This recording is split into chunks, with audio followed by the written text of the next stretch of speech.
ባሳለፍነው ዓመት በናይጄሪያ በታጋቾች ከተያዘች 8 ወራት ያስቆጠረችው ዶክተር ጋኒያት ፓፑላ የተባለች የጤና ባለሙያ እንድትለቀቅ በመጠየቅ በአገሪቱ የመንግስት ሆስፒታል የሚሰሩ ሐኪሞች 7 ቀናት የሚቆይ የሥራ ማቆም አድማ አድርገው ነበር። የ5 ልጆች እናት የሆነችው ዶክተር በእኩለ ሌሊት ከባለቤቷና የእህቷ ልጅ ጋር በአጋቾች ተወስዳ ባለቤቷ በአጋቾች የተጠየቀውን ገንዘብ ከፍሎ ሲለቀቅ የአይን ሐኪሟና ዘመዷ ግን አለመለቀቃቸው ነበር የናይጄሪያን ሐኪሞች በቁጣ ቀስቅሶ የሥራ ማቆም አድማ ያስደረጋቸው።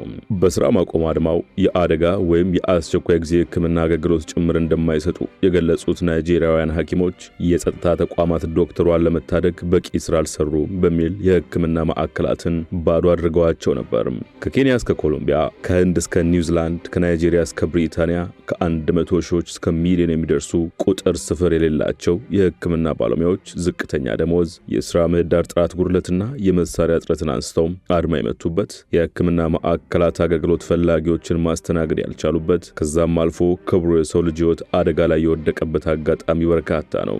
በዓለማችን በጠሩት የሥራ ማቆም አድማ የመንግስትን እጅ ጠምዝዘው ጥያቄዎቻቸውን ያስመለሱ ባለሙያዎች አሉ። መንግስትን እንጠመዝዘዋለን ብለው በተሰባሰቡበት ማጅራታቸው ተጨምድዶ ወደ እስር ቤት የተጓዙም ታይተዋል። ሙሉ ታሪኩን በመሿለኪያ ቲዩብ ያገኙታል።